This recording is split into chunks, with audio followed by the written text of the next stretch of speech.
Hello guys. तो हम vision IAS की नवंबर मंथ की करंट अफेयर मैगज़ीन देख रहे थे और हमने इकोनॉमी का जो सेक्शन है वो कवर कर लिया है पिछले 2 वीडियोज़ में। ये इकोनॉमी का तीसरा पार्ट है जिसमें हम बचा-खुचा जो पार्ट है जो कि न्यूज़ इन शॉर्ट्स है उसे कवर कर लेते हैं। तो इसमें जो पहला टॉपिक है हमारा वो है मॉनेटरी पॉलिसी कमेटी, ठीक है ना? तो ये मॉनेटरी पॉलिसी कमेटी न्यूज़ में क्यों आया? तो देखो हुआ क्या है ना कि ऐसा पहली बार हुआ है कि आरबीआई ने क्या किया है, मॉनेटरी पॉलिसी कमेटी की जो मीटिंग है वो बुलाई है।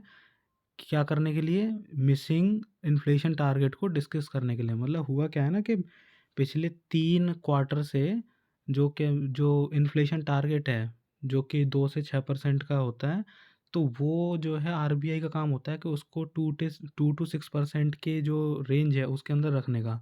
लेकिन अगर वो लगातार 3 क्वार्टर तक अगर ऐसा नहीं कर पाती है, तो उसको क्या करना पड़ता है, उसको ये डिस्कस करना पड़ेगा, गवर्नमेंट को जवाब देना पड़ेगा कि वो क्यों नहीं रख पाई उस टारगेट के अंदर और वो कब मतलब वो क्या स्टेप ले रही है जिससे कि जल्दी से जल्दी वो जो है, हम उस टारगेट को इन्फ्लेशन टारगेट को अचीव कर पाएँ जो रिक्वायर्ड है, ठीक है? तो ऐसा पहली बार ही हुआ है कि लगातार 3 क्वार्टर तक हमने क्या किया है, इन्फ्लेशन टारगेट को मिस किया है। तो उसको डिस्कस करने के लिए क्या किया आरबीआई ने जो है मॉनेटरी पॉलिसी कमेटी की जो मीटिंग है उसको बुलाया है, ठीक है। अच्छा, इसमें क्या है कि आरबीआई क्या करेगी, सबमिट करेगी रिपोर्ट टू द गवर्नमेंट। किस बात की रिपोर्ट? वही for the failure to keep the retail inflation rate below 6% for 3 consecutive quarter. तो जनवरी 2022 से जो क्वार्टर शुरू हुआ, तो उससे देखेंगे तो 3 कॉन्जिक्यूटिव क्वार्टर तक क्या हुआ है, मतलब जनवरी, फरवरी, मार्च पहला, अप्रैल, मई, जून और फिर जुलाई, अगस्त, सितंबर, ठीक है? तो ये जो हैं, ये क्या हुआ है कि इन क्वार्टर्स में क्या हुआ है, जो हमारा जो इन्फ्लेशन रेट है, वो क्या है 6% से नीचे रखने के लिए आरबीआई फेल हुई है। ठीक है, तो और देखते हैं इस न्यूज़ के बारे में। तो आरबीआई क्या करेगी, जो रिपोर्ट जो सबमिट हुई है इसमें क्या है, आरबीआई जो है मेंशन करेगी remedial actions and an estimated time, मतलब क्या एक्शन आरबीआई लेने वाली है और कितने समय के अंदर क्या होगा कि वो इन्फ्लेशन टारगेट है उसको अचीव कर लिया जाएगा। तो ये उस रिपोर्ट में आरबीआई मेंशन करेगी, ठीक है। अब हम देख लेते हैं कि ये जो इन्फ्लेशन टारगेटिंग है ये क्या है, ठीक है। तो देखो इन्फ्लेशन टारगेटिंग का सिंपल मतलब यही होता है कि जो इन्फ्लेशन है उसको टारगेट लेवल के अंदर लेके आना है with in a specific time, ठीक है ना। और आरबीआई क्या करती है, ये फ्लेक्सिबल इन्फ्लेशन टारगेटिंग को मतलब अडॉप्ट किया है आरबीआई ने, किसके through? By signing the monetary policy framework agreement in 2015। तो 2015 में आरबीआई ने क्या किया है, अडॉप्ट किया था इस इन्फ्लेशन टारगेटिंग को साइन करके मॉनेटरी पॉलिसी फ्रेमवर्क एग्रीमेंट, ठीक है। और ये जो एग्रीमेंट है इसका जो सेक्शन 45 जेड ए, मतलब जो सेक्शन 45 जेड ए जो है आरबीआई एक्ट का, आरबीआई एक्ट 1934, वो क्या करता है, वो रिक्वायर करता है सेंट्रल गवर्नमेंट को कि वो आरबीआई के साथ कंसल्टेशन करके क्या करे, इन्फ्लेशन टारगेट को डिटरमाइन करे। मतलब इन्फ्लेशन जो टारगेट है उसको डिटरमाइन करने का काम सिर्फ आरबीआई का नहीं है, बल्कि आरबीआई और जो हमारी, तो आरबीआई और गवर्नमेंट दोनों ही क्या करती हैं, ये इन्फ्लेशन टारगेट है उसको सेट करते हैं, ठीक है। और ये जो है ये किसके टर्म में होता है, तो इन्फ्लेशन टारगेट जो सेट किया जाता है वो कंज्यूमर प्राइस इंडेक्स के टर्म में किया जाता है और ये 5 साल में एक बार होता है, ठीक है ना। तो करेंटली अगर हम अभी फ़िलहाल की बात करें तो इसको सेट कर रखा है 4% पे, 4% पे सेट कर रखा है, लेकिन इसमें एक क्या टॉलरेंस बैंड दे रखा है 6% मैक्सिमम, और जो लोअर टॉलरेंस लेवल है वो 2%, मतलब 2 से 6% के बीच में हमको क्या करना है, इन्फ्लेशन को रखना है, महंगाई की जो दर है उसको 2 से 6% के बीच में रखना है, ठीक है। और ये किस समय के लिए सेट कर रखा है, 5 सालों के लिए, जो कि 2021 से 26 है। अच्छा, इससे पहले वाला जो था, जैसे कि जो मॉनेटरी पॉलिसी कमेटी जो मॉनेटरी पॉलिसी फ्रेमवर्क एग्रीमेंट है, ये 2015 का था। तो उसमें 2015 से 20 के लिए जो इन्फ्लेशन टारगेट था वो भी मतलब 4% पे ही सेट कर रखा था, with the upper tolerance level of 6% and lower tolerance level of 2%। मतलब वही 2 से 6% के बैंड के बीच में जो इन्फ्लेशन टारगेटिंग थी वो क्या है, 2015 से 20 के लिए भी वही रखी हुई थी और 2021 से 26 के लिए उसे कंटिन्यू किया गया है। अभी जो एमपीसी जो मॉनेटरी पॉलिसी कमेटी है, ये किसके द्वारा कॉन्स्टिट्यूट करी गई है? सेंट्रल गवर्नमेंट के द्वारा, ठीक है ना? मतलब central government under RBI act क्या करती है, मतलब जो मॉनेटरी पॉलिसी कमेटी है, ये सेंट्रल गवर्नमेंट के द्वारा कॉन्स्टिट्यूट की गई है अंडर आरबीआई एक्ट 1934। और ये क्या करती है, जो पॉलिसी रेपो रेट, मतलब जो रेपो रेट होता है, रेपो रेट का मतलब वो इंटरेस्ट रेट जिस पे आरबीआई जो कमर्शियल शेड्यूल कमर्शियल बैंक्स होती है उनको जो लोन देती है, ठीक है, वो जिस रेट पे देती है उसे रेपो रेट बोलते हैं। तो ये इसके थ्रू, एमपीसी के थ्रू क्या किया जाता है, वो रेपो रेट को क्या किया जाता है, डिटरमाइन किया जाता है, ठीक है, सेट किया जाता है। और इसके थ्रू हम क्या करते हैं, इन्फ्लेशन को टारगेट करते हैं। कैसे करते हैं? जैसे कि मान लो अभी क्या है कि जो जैसे कि आरबीआई ने अगर रेपो रेट को बढ़ा दिया मान लो, और तो आरबीआई रेपो रेट को बढ़ाने का मतलब क्या है कि अब आरबीआई जो बैंक्स को लोन देगी उस पे जो इंटरेस्ट रेट जो है वो बढ़ गया है। तो इससे क्या होगा कि जो बैंक्स हैं उनको वो जो लोन है वो महंगा पड़ेगा। तो जब उनको लोन महंगा पड़ेगा तो लोगों को वो क्या करेंगे, महंगे लोन्स देंगे। जब लोगों को महंगे लोन्स देंगे तो लोग क्या करेंगे, अवॉइड करेंगे लोन्स लेना। और जब वो लोन्स लेना अवॉइड करेंगे, इसका मतलब उनके हाथ में कम पैसा रह जाएगा जिससे वो कम खर्च कर पाएंगे। तो ऑटोमेटिकली क्या होगा, ये चेन रिएक्शन के थ्रू जो इन्फ्लेशन है, जो महंगाई है, वो कम हो जाएगी। तो जब जब इन्फ्लेशन से लड़ना हो, मतलब महंगाई को कम करना हो, तो ये क्या करेगी, monetary policy committee repo rate को बढ़ाएगी। और जब जब मंदी आ रही हो, ऐसा हो रहा हो कि भाई अब महंगाई, मतलब जो मंदी है वो हो रही है और हमको क्या करना है, इन्फ्लेशन को बढ़ाना है, तब क्या करेगी, आरबीआई की जो रेपो रेट है उसको ये एमपीसी जो है घटा देगी, ठीक है। तो इस तरीके से ये काम करता है। अच्छा, ये जो मॉनेटरी पॉलिसी कमेटी है, 6 मेंबर की कमेटी है, जिसमें से 3 मेंबर तो आरबीआई के हैं और 3 जो है वो गवर्नमेंट के होते हैं। इसमें जो गवर्नर होते हैं वो खुद क्या होते हैं, इसके चेयरमैन होते हैं मॉनेटरी पॉलिसी कमेटी के, ठीक है। और जो मॉनेटरी पॉलिसी कमेटी है इसको कम से कम 4 बार मिलना है एक साल में। और अगर हम देखें हाल फिलहाल का, तो नॉर्मली अभी जो है ये 2 महीने में एक बार मिलते हैं, ठीक है। और लास्ट टाइम में दिसंबर में मिले थे, अब नेक्स्ट टाइम ये फरवरी में मिलेंगे। चलिए, तो अब अगला टॉपिक देख लेते हैं। तो issues with global perception indices. तो देखो, ग्लोबल परसेप्शन इंडिसेस क्या हैं, जो बहुत सारी ग्लोबल ऑर्गेनाइजेशन है जो क्या करते हैं, अलग अलग तरह के इंडेक्स मतलब वो जारी करते हैं। तो उनमें कुछ इश्यूज़ हैं वो हम देखते हैं इसमें। तो हुआ क्या है, न्यूज़ में क्यों आया है कि रिसेंटली जो ईएसी है, मतलब इकोनॉमिक एडवाइजरी जो काउंसिल है, उस टू प्राइम मिनिस्टर, उन्होंने क्या किया, एक वर्किंग पेपर को उस अपने एक वर्किंग पेपर में एनालाइज़ किया है कि जो अलग अलग जो डिफरेंट ग्लोबल परसेप्शन इंडिसेस हैं उनमें प्रॉब्लम्स क्या हैं, ठीक है। तो हाल फिलहाल कुछ सालों में देखा गया है कि जो इंडिया की जो रैंक है वो क्या हुई है, वो मतलब डिक्लाइन हुई है, अगर हम बात करें ग्लोबल ओपिनियन बेस्ड इंडिसेस की, ठीक है ना। जिसके और वो किस वजह से, क्योंकि काफ़ी ज़्यादा सब्जेक्टिव इश्यूज होते हैं जैसे कि डेमोक्रेसी, फ्रीडम, ठीक है, और ये ओपिनियन बेस्ड इंडिसेस होते हैं। तो अब ओपिनियन, मान लो किसी के ओपिनियन में डेमोक्रेसी बहुत अच्छे से काम कर रही है, किसी के ओपिनियन में हो सकता है कि वो ठीक से काम ना कर रही हो। तो इसके वजह से क्या हुआ है कि जो इंडिया की जो रैंकिंग है वो धीरे धीरे साल दर साल कम होती गई है इन ग्लोबल ओपिनियन इंडिसेस में, ठीक है। और इंडिया को नीड क्यों है इन रैंकिंग को कंसिडर करने की? तो देखो, कई वजह हैं।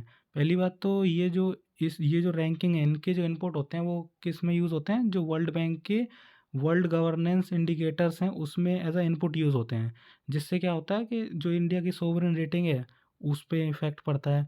दूसरा, ये जो है और ज़्यादा इम्पोर्टेंट हो जाते हैं क्योंकि हमें पता है कि जो ईएसजी इंडिसेस होते हैं, environmental, social and governance indices, ये क्या कर रहे हैं, ये इंट्रोड्यूस हो रहे हैं टू ग्लोबल बिजनेस और इन्वेस्टमेंट डिसीजन। मतलब ये जो ग्लोबल बिजनेस और इन्वेस्टमेंट डिसीजंस हैं ये क्या हो रहे हैं, इनके द्वारा इम्पैक्ट हो रहे हैं ये जो इंडिसेस हैं, ठीक है। इसलिए भी और ज़्यादा ज़रूरी हो जाता है इनको कंसिडर करना। अब जो इकोनॉमिक एडवाइजरी काउंसिल है टू प्राइम मिनिस्टर, इनके जो जो वर्किंग पेपर है उन्होंने उसमें क्या किया है कि जो 3 परसेप्शन बेस्ड इंडिसेस हैं, कौन कौन से, freedom in the world index, V Dem index and EIU democracy index, इन 3 को एनालाइज किया है, ठीक है। तो इन्होंने जो क्या इश्यूज इसमें हाईलाइट करे हैं वो हम देख लेते हैं। पहली बात तो ये है कि ये क्या है, इसमें जो ओपिनियन लिया जाता है वो बहुत ही एक छोटे ग्रुप से लिया जाता है, ठीक है, जो कि एक्सपर्ट्स नहीं होते, मतलब एक नॉर्मल लोग होते हैं, और बहुत ही कम जो लोग हैं वो इसमें लिए जाते हैं और उनका ओपिनियन इसमें देखा जाता है। तो पहली बात तो ये है। दूसरा इसमें जो सवाल पूछे जाते हैं उन लोगों से वो काफ़ी सब्जेक्टिव किस्म के होते हैं, मतलब जैसे कि उसमें मतलब ये वो डिफ़र कर सकते हैं एक पर्सन से दूसरे पर्सन, मतलब किसी की सोच के हिसाब से कुछ हो सकता है, दूसरे के हिसाब से कुछ हो सकता है, तो काफ़ी सब्जेक्टिव मैटर है उसमें, ठीक है। तो जिसकी वजह से क्या है कि इन आंसर्स को ऑब्जेक्टिवली जो है हम क्या कर सकते हैं, आंसर करना इम्पॉसिबल हो जाता है। और ये जो क्वेश्चन है ये क्या है, और मतलब ऐसे क्वेश्चन जो कि पूछे जाने चाहिए वो क्या कर दिए जाते हैं, एक्सक्लूड कर दिए जाते हैं। तो ये इनमें क्या है, इश्यूज़ हैं। अब जैसे कि certain questions used are not an appropriate measure of democracy across all countries, तो वही है कि मतलब जिस तरह के सवाल ही पूछते हैं वो क्या है, वो अप्रोप्रिएट तरीके से मेजर नहीं कर सकते डेमोक्रेसी को। अब जो ग्लोबल परसेप्शन इंडेक्सेस जो इसमें एनालाइज किया इन्होंने, वो जैसे कि freedom in the world index है, तो ये इंडेक्सेस के बारे में पता होना चाहिए, इनको कौन पब्लिश करता है और इंडिया को इन्होंने किस तरीके से रैंक कर रखा है। तो पहला जो इंडेक्स है वो है freedom in the world index, तो ये पब्लिश किया जाता है बाई फ्रीडम हाउस, ठीक है, जो कि एनजीओ है जिसका हेडक्वार्टर न्यूयॉर्क यूनाइटेड स्टेट्स में है। और इसमें जो इंडिया की रैंकिंग है उसको पार्शियली फ्री कंट्री के रूप में दी गई है उसकी रैंकिंग, ठीक है। तो ये एक इश्यू है कि भाई पार्शियली फ्री मतलब प्रॉपरली फ्री नहीं बोला उन्होंने, उन्होंने पार्शियली फ्री बोला है। इसी तरीके से दूसरा जो इंडिसेस है वो है वैराइटीज़ ऑफ डेमोक्रेसी इंडिसेस। ये कौन पब्लिश करता है, तो इसको variety of democracy institute at the university of Gothenburg in Sweden, ठीक है, तो ये इसको करता है। और इसमें क्या है, इलेक्टोरल ऑटोक्रेसी बोला है इंडिया को, ठीक है। फिर EIU डेमोक्रेसी इंडेक्स जो है इसको EIU research and consulting arm जो है of firm that publishes the economist magazine, तो वो उसने इसको पब्लिश किया है। और इसमें क्या है, इंडिया की रैंकिंग को क्या बोला गया, फ्लॉड डेमोक्रेसी बोला गया इंडिया को, मतलब इंडिया को प्रॉपर डेमोक्रेसी ना बोल के फ्लॉड डेमोक्रेसी, मतलब एक तरीके से मतलब जिसमें कमी के साथ जो डेमोक्रेसी है, प्रॉपरली जो डेमोक्रेसी की तरह काम ना कर रही हो, उसके रूप में इस अपनी रैंकिंग दी गई है। तो ये हमने देख लिया है इस तरीके से। अब अगला जो टॉपिक है वो है स्टेट इंस्टीट्यूशंस फॉर ट्रांसफॉर्मेशन। तो हुआ क्या है कि जैसे हमको पता है कि अगर हम नेशनल लेवल पे देखें तो हमारे पास नीति आयोग है, ठीक है। तो जैसे उसकी फुल फॉर्म है जो आपकी national institution for transforming India, ठीक है। तो वो क्या काम करता है, जैसे हमको पता ही है कि प्लानिंग कमीशन पहले थी, उसको रिप्लेस करके नीति आयोग लाया गया था। इसी तरीके से क्या बहुत सारी स्टेट्स हैं वो बोल रही हैं कि भाई जैसे नीति आयोग है उसी तरीके से क्या किया जाए, SITS मतलब स्टेट इंस्टीट्यूशंस फॉर ट्रांसफॉर्मेशन, ये भी क्या किए जाएँ, कॉन्स्टिट्यूट कराए जाएँ along the line of NITI Aayog, ठीक है। किस लिए, जिससे कि जो डेवलपमेंट है और जो इंक्लूसिव ग्रोथ है उसको और ज़्यादा बढ़ावा दिया जा सके स्टेट में, ठीक है। तो ये क्या है, ये क्या करेगा कि कमिटमेंट टू जो कोऑपरेटिव फेडरलिज्म है उसकी उसको लेकर जो कमिटमेंट है उसको और ज़्यादा इफ़ेक्ट करेगा, ठीक है। कोऑपरेटिव फेडरलिज्म क्या होता है कि अलग अलग जो मतलब फेडरलिज्म का मतलब होता है जो पावर का डिवीज़न जब दो से ज़्यादा सेंटर पे किया जाता है तो उसको बोलते हैं फेडरलिज्म। मतलब जैसे हमारे इंडिया में देखें तो सेंटर और स्टेट के बीच में क्या है, पावर का डिवीज़न है। लेकिन ये डिवीज़न भी किस तरीके से होना चाहिए, कोऑपरेटिव तरीके से, मतलब एक दूसरे के साथ मिल के काम कर सकें। तो जब एक फेडरल स्ट्रक्चर में जो पावर सेंटर्स होते हैं वो जब मिल के काम करते हैं तो उसको बोलते हैं कोऑपरेटिव फेडरलिज्म। तो इससे क्या होगा, कोऑपरेटिव फेडरलिज्म को बढ़ावा मिलेगा। और अगर हम रिसेंटली देखें तो मित्र मतलब महाराष्ट्र इंस्टीट्यूशन फॉर ट्रांसफॉर्मेशन भी सेटअप किया गया है जो कि इसी लाइन पर सेट हुआ है। अब बात आती है कि नीड क्या है इसकी, SIT की। तो नीड जो है वो ये है कि इससे क्या होगा, जो स्टेट की कैपेसिटी है वो इंक्रीज़ होगी और जो गवर्नेंस की बोटलनेक्स मतलब गवर्नेंस में जो भी प्रॉब्लम्स आती हैं वो भी क्या होंगी, वो भी इससे ठीक की जा सकती हैं जब एक ऐसा इंस्टीट्यूट बनेगा तो। दूसरा जो सर्विस डिलीवरी में जो वीकनेस हैं वो क्या करती हैं, अगर सर्विस डिलीवरी में वीकनेस होंगी तो जो पुअर्स हैं वो उनको हर्ट करेंगी। तो इसकी वजह से और हमको ये ऐसे इंस्टीट्यूशंस की ज़रूरत है। उसके अलावा ये क्या करेंगे, स्टेट की कैपेसिटी को बिल्ड करेंगे। तो जब स्टेट की कैपेसिटी बिल्ड होगी तो वो क्या है, वो काफ़ी ज़्यादा मतलब फ्रूटफुल है, जिस जो कि मतलब 10 से 20 टाइम ज़्यादा क्या है, कॉस्ट इफ़ेक्टिव है। अब हम बात करें सिग्निफिकेंस की, कि सिग्निफिकेंस क्या है इन SITs का। तो पहला तो ये है कि ये क्या है, ये as a locus of democratic accountability जो है ना वो शिफ्ट की जा सकती है स्टेट पे, ठीक है। ये है दूसरा कि जो ये क्या करेगी कि जो फिस्कल स्पेस है, मतलब जो रेवेन्यू, जो पैसे से रिलेटेड जो उनके पास, स्टेट के पास जो अपनी क्षमता है, उसको और ज़्यादा बढ़ावा देगी। ठीक है। उसके अलावा ये क्या है, ये लेबोरेटरीज़ की तरह यूज़ हो सकती हैं एक्सपेरिमेंट करने के लिए कि भाई किस तरीके से इंस्टीट्यूशन के हेल्प से हम और ज़्यादा स्टेट की इकोनॉमी और डेवलपमेंट को बढ़ावा दे सकें। अच्छा, इसके अलावा नीति आयोग ने कुछ इनिशिएटिव पहले से ही मतलब कर ला रखे हैं स्टेट की जो कैपेबिलिटी है उसको बिल्ड करने के लिए, वो हम देख लेते हैं। ठीक है। तो पहला जो है वो है development support services for state for infrastructure project. ठीक है। तो ये क्या है, मतलब इंफ्रास्ट्रक्चर प्रोजेक्ट है, उसकी डिलीवरी में जो सस्टेनेबिलिटी है उसको अचीव करने के लिए ये एक प्रोजेक्ट कर रखा है नीति आयोग ने। दूसरा, state finances and coordination vertical was formed. तो जो state finance and coordination vertical है, इसको फॉर्म किया गया था जिससे क्या किया जा सके, जो स्टेट वाइज डाटाबेस है उसको क्या कर सकें, मेंटेन कर सकें। फिर तीसरा, state support mission. State support mission क्या है, ये एक्ट करेगा as a multi disciplinary ecosystem to initiate cutting edge project to catalyse developmental strategies of states. ठीक है। तो ये स्टेट सपोर्ट मिशन भी नीति आयोग ने शुरू कर रखा है पहले से, किस लिए, स्टेट की जो कैपेसिटी है उसको और ज़्यादा बिल्ड करने के लिए। अब जो टॉपिक है वो है transport for all challenge stage 2।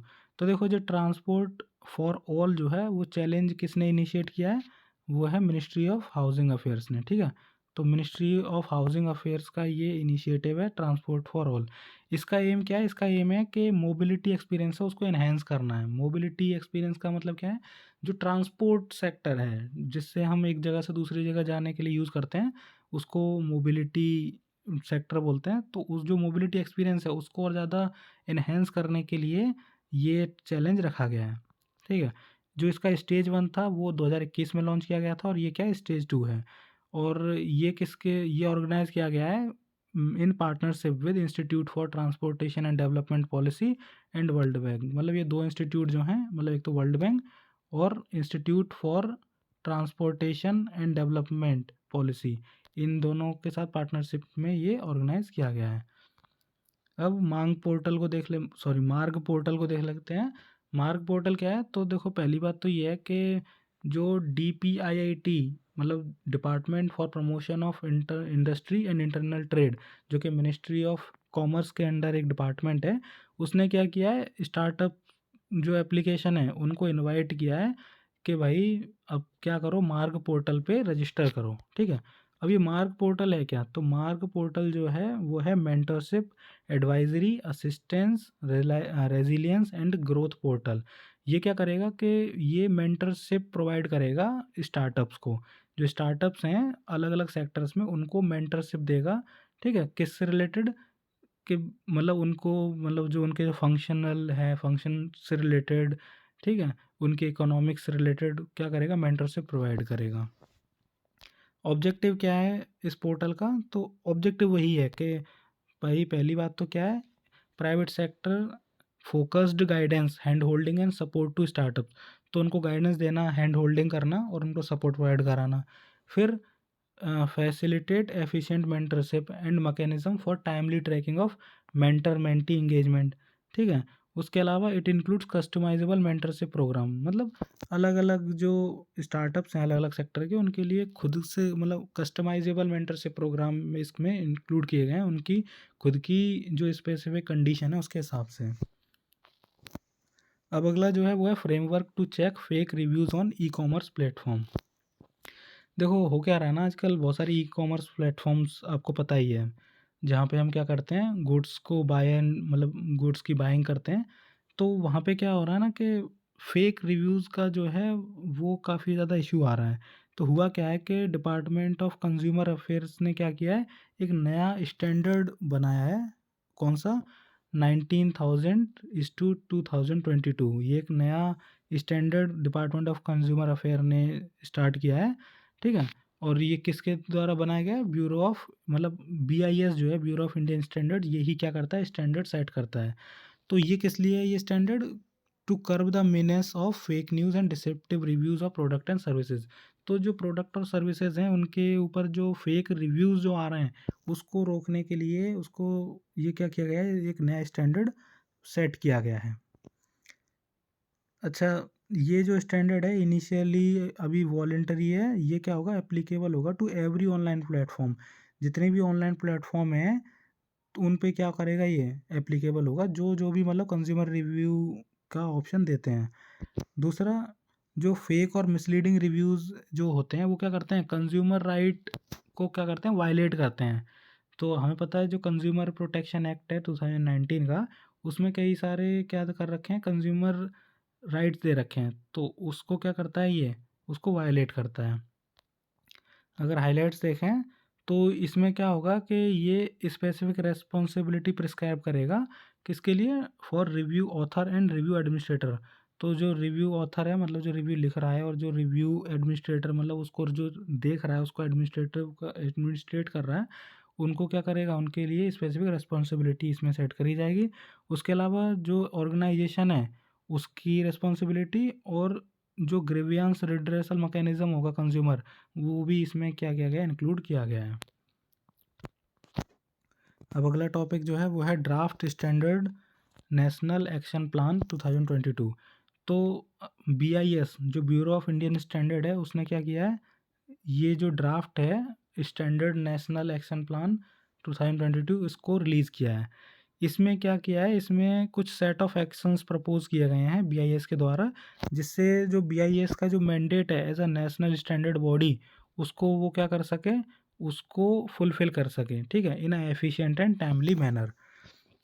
और एक स्टैंडर्ड सर्टिफिकेशन का मतलब क्या होता है कि कोई भी प्रोडक्ट है वो क्या कर रहा है, अपनी जो सर्टेन क्वालिटीज़ हैं उसको मीट कर रहा है, ठीक है।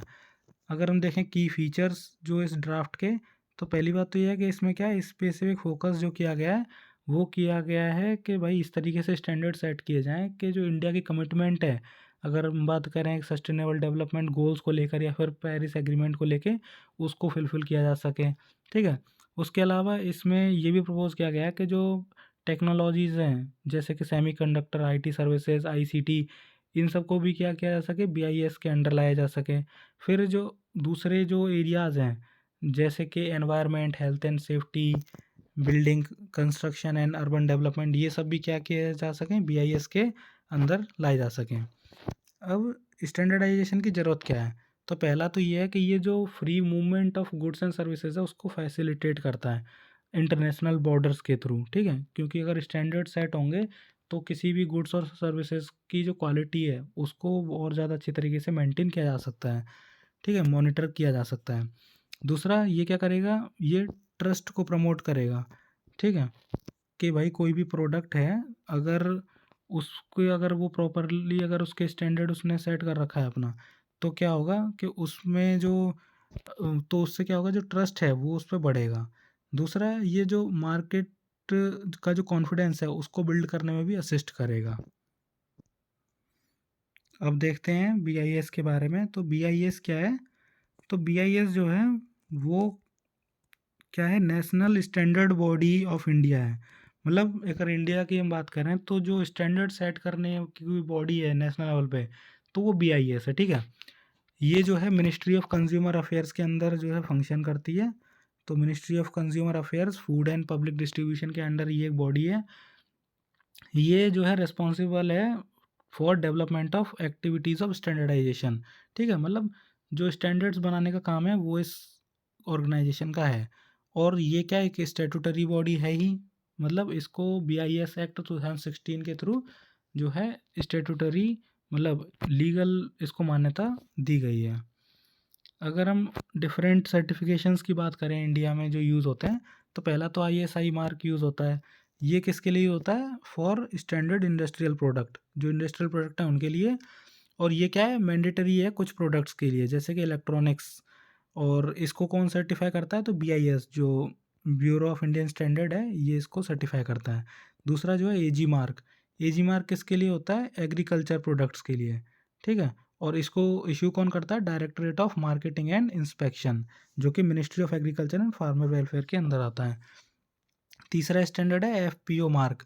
तो एफपीओ मार्क क्या है, ये जितने भी प्रोसेस्ड फ्रूट्स प्रोडक्ट हैं जो कि इंडिया में सोल्ड होते हैं उसके लिए मैंडेटरी है। जैसे कि packaged fruit beverages, fruit jams, इन सब के लिए। और इसको कौन इशू करता है, तो ये ministry of food processing industries है, उसके द्वारा इशू किया जाता है। फिर बीआईएस हॉलमार्क है। तो हॉलमार्किंग सिस्टम किसके लिए यूज़ होता है, for the sale of precious metal, जैसे कि गोल्ड हो गया या फिर सिल्वर, मतलब सोना चांदी, इन सब के लिए जो स्टैंडर्ड है वो बीआईएस हॉलमार्क है। ये क्या करता है, ये ज्वेलरी का मतलब ये वेरीफाई करता है कि जो ज्वेलरी है वो जो है जो स्टैंडर्ड सेट करे गए हैं बीआईएस के द्वारा उसके साथ वो कंफर्म करता है या नहीं। फिर नॉन पॉल्यूटिंग व्हीकल मार्क है। तो ये मैंडेटरी सर्टिफिकेशन है जो कि इंडिया में रिक्वायर किया जाता है जितने भी मोटर व्हीकल इंडिया में सोल्ड होते हैं उनके लिए। फिर इंडियन ऑर्गेनिक सर्टिफिकेशन है। ये किसके लिए है, ये कि भाई जो फूड प्रोडक्ट है वो ऑर्गेनिकली मैन्युफैक्चर्ड हुआ है या नहीं उसके लिए है। और ये क्या है, ये इशू किया जाता है by testing centres accredited by agriculture and processed food product export development authority, मतलब अपेडा इसको बोलते हैं, APEDA शॉर्ट में, जो कि ministry of commerce and industry के अंदर आती है। उसके थ्रू इसको सर्टिफाई किया जाता है, इंडियन ऑर्गेनिक सर्टिफिकेशन को। अब बात आती है गुड्स ट्रेड बैरोमीटर। तो देखो इसमें क्या है कि जो वर्ल्ड ट्रेड ऑर्गेनाइजेशन जो WTO है ना, उसने क्या किया है, गुड्स ट्रेड बैरोमीटर जो है उसने लॉन्च किया है। उसमें क्या है कि उसमें उसने हिंट दिया है कि जो ट्रेड है, जो ग्लोबल ट्रेड है वो स्लो हो रहा है। ठीक है, अगर हम 2022 की बात करें तो WTO ने क्या किया है, इसको जो गुड्स ट्रेड बैरोमीटर है इसको लॉन्च किया, जिसमें उन्होंने बताया कि भाई ट्रेड जो है स्लो हो रहा है। और जो WTO का जो गुड ट्रेड बैरोमीटर इंडेक्स है, ये क्या करता है, एक तरीके से कंपोजिट लीडिंग इंडिकेटर है फॉर वर्ल्ड ट्रेड। अगर वर्ल्ड ट्रेड की बात करें तो उसके लिए एक बहुत ही मेन इंडिकेटर ये माना जाता है, जो कि रियल टाइम इंफॉर्मेशन प्रोवाइड करता है ट्रेड के बारे में। इसकी जो बेस लाइन वैल्यू है वो 100 है, और अगर 100 से ऊपर अगर वैल्यू जाती है इसका मतलब ये है कि जो जो ट्रेंड है वो ग्रोथ का है, मतलब जो ट्रेड है वो बढ़ रहा है। और अगर वैल्यू जो है 100 से नीचे आती है तो इसका मतलब है कि जो ट्रेंड है वो क्या है, वो बिलो ट्रेंड ग्रोथ है, मतलब जो ग्रोथ है वो ट्रेंड की वो नीचे आ रही है। और जो करंट हम बात करें इसका जो ये दे बेस जो वैल्यू है वो 96.2 है, तो हमें पता लग ही रहा है कि भाई ये जो क्या है ये बिलो द ट्रेंड ग्रोथ है। अब India's first national centre of excellence for green port and shipping. ठीक है, तो ये पहला इंडिया का नेशनल सेंटर फॉर एक्सीलेंस है ग्रीन पोर्ट एंड शिपिंग के लिए। ये किसने लॉन्च किया है, ये ministry of ports shipping and waterways. ठीक है, इस मिनिस्ट्री ने क्या किया है, इसको लॉन्च किया है। इसका एम क्या है, इसका एम है कि भाई एक रेगुलेटरी फ्रेमवर्क बनाया जाए। ठीक है, किस लिए, ग्रीन शिपिंग को प्रमोट करने के लिए। ग्रीन शिपिंग का मतलब है कि जो शिप्स के द्वारा हम जो सामान को इधर एक जगह से दूसरी जगह पहुंचाते हैं उसको इस तरीके से पहुंचाया जाए कि जो कार्बन फुटप्रिंट है वो उसका कम हो, मतलब जो कार्बन एमिशंस हो रहे हैं, कार्बन डाइऑक्साइड एमिशंस, वो कम हो। उसके अलावा सर्कुलर इकोनॉमी को प्रमोट किया जाए। ठीक है, शिपिंग सेक्टर इन इंडिया, तो ये इसका क्या है, ये इसका मेन एम है। ठीक है, तो ग्रीन शिपिंग मैंने आपको बताया, जिसमें क्या होगा कि जो गुड्स हैं वो ट्रांसपोर्ट किए जा रहे हैं शिप्स के थ्रू, जो क्या कर रही हैं, मिनिमम रिसोर्सेज यूज़ कर रही हैं, minimum resources and energy use कर रही हैं, जिससे क्या किया जा सकता है कि एनवायरनमेंट में जो पॉल्यूटेंट्स हैं उसको मिनिमली प्रोड्यूस हों। ठीक है, और मेन सोर्स जो हैं CO2 एमिशंस की अगर हम बात करें शिप ऑपरेशंस में, तो वो कहाँ कहाँ हैं, तो फॉसिल फ्यूल का कंबशन होता है। ठीक है, उसके अलावा बॉयलर्स हैं, इंसिनरेटर्स हैं, तो इनमें इनमें ये क्या है, मेन सोर्स ऑफ CO2 हैं। अब इस स्पेसिफिक ऑब्जेक्टिव्स ऑफ NCO, मतलब ये जो नेशनल सेंटर ऑफ एक्सीलेंस है इसका स्पेसिफिक ऑब्जेक्टिव क्या है। पहली बात तो ये है कि मेक इन इंडिया को प्रमोट करना है। ठीक है, in port, coastal and inland water transport. दूसरा, fast track innovation in this sector. ठीक है, इनोवेशन को फास्ट ट्रैक करना है। उसके अलावा क्या करना है, मैन पावर जो इसमें है जो काम कर रही है उसको क्या करना है, और ज़्यादा कॉम्पिटेंट बनाना है। उसके अलावा सेल्फ सफिशिएंसी अचीव करनी है इस सेक्टर में। अब फिर उसके बाद जो this will act as a technological arm of ministry of port shipping and waterways and will be working under the framework of Sagarmala project. तो जो सागरमाला प्रोग्राम है उसके फ्रेमवर्क के अंडर ये काम करेगा। सागरमाला प्रोग्राम आप जानते ही हैं, जो इंडियन जो पोर्ट्स हैं उनको आपस में इंटरकनेक्ट करने का जो प्रोग्राम है वो सागरमाला प्रोग्राम है। ठीक है। अब जो यूएन शिपिंग एजेंसी है, इंटरनेशनल मैरीटाइम ऑर्गेनाइजेशन, उसका एम है कि भाई जो ग्लोबल जो ग्रीन हाउस गैस एमिशन है उसको रिड्यूस किया जा सके बाई 50% फ्रॉम 2008 लेवल बाई 2050, मतलब 2050 तक जो है जो ग्रीन हाउस गैस एमिशन हो रहे हैं शिप्स पे, उनको 50% तक रिड्यूस किया जा सके 2050 तक, अगर इन कंपैरिजन टू 2008 लेवल। ठीक है।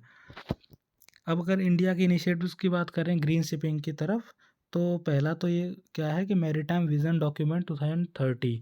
तो ये इंडिया ने क्या है 10 ईयर का एक ब्लूप्रिंट लॉन्च किया है, जिसमें उन्होंने क्या बताया है कि सस्टेनेबल मैरीटाइम सेक्टर का लिए जो इंडिया का विज़न है वो इसमें दिया गया है। दूसरा, working on a draft green port policy document, तो इस पे भी काम चल रहा है ग्रीन पोर्ट पॉलिसी पे।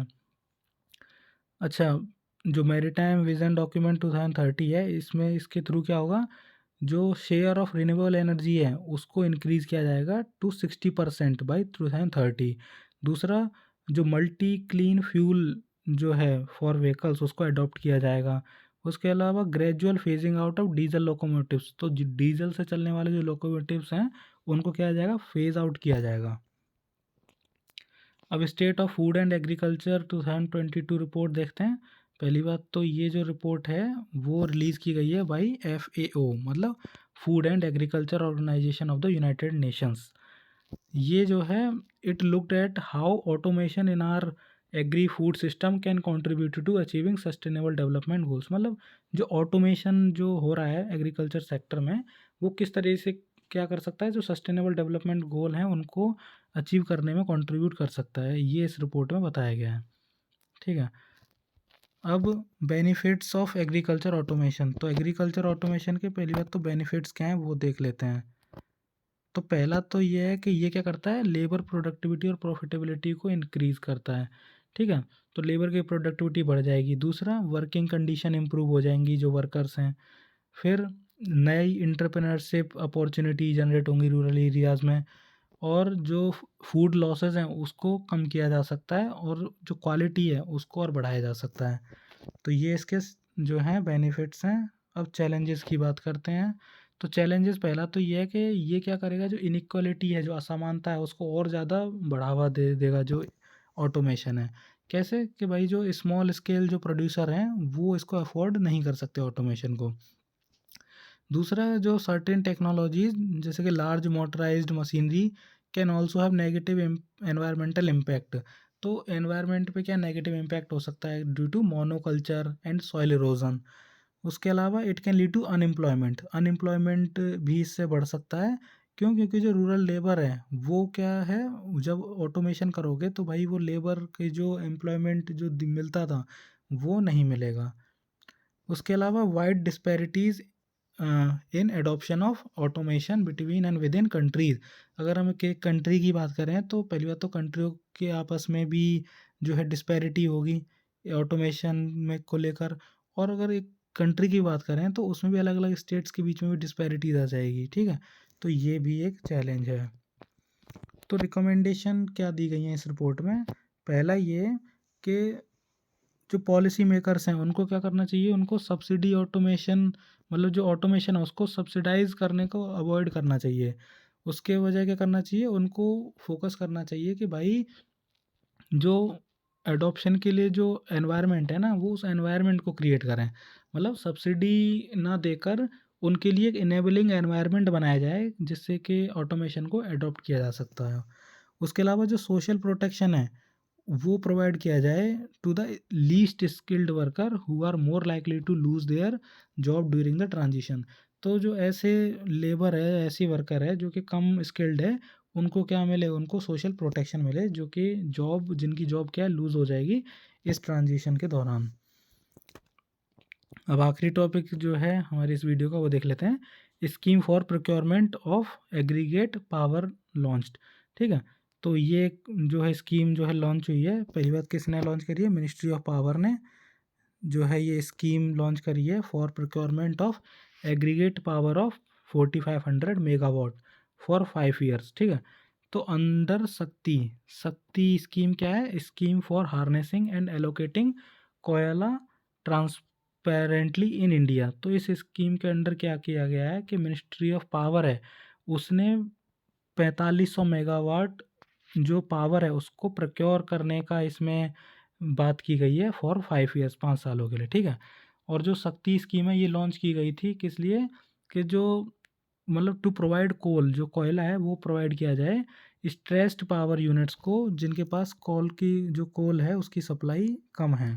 ठीक है, ये जो स्कीम है ये क्या करेगी, ये हेल्प करेगी स्टेट्स को जो कि पावर शॉर्टेज फेस कर रहे हैं। ठीक है, और जो ये क्या करेगी, जो प्लांट्स हैं उनको हेल्प करेगी in their generation of power to increase their capabilities. उसके अलावा जो पीएफसी है, पीएफसी कंसल्टिंग लिमिटेड, ये क्या है, नोडल एजेंसी है फॉर द स्कीम, जो पीएफसी कंसल्टिंग लिमिटेड है। ठीक है, तो इसी के साथ हमारी ये वीडियो ख़त्म होती है। तो हमने क्या किया, इकोनॉमी जो है हमारी पूरी हमने फिनिश कर दी है। अब अगली वीडियो में हम देखेंगे सिक्योरिटी वाला पोर्शन। ठीक है, so thank you very much, जय हिंद ऑल।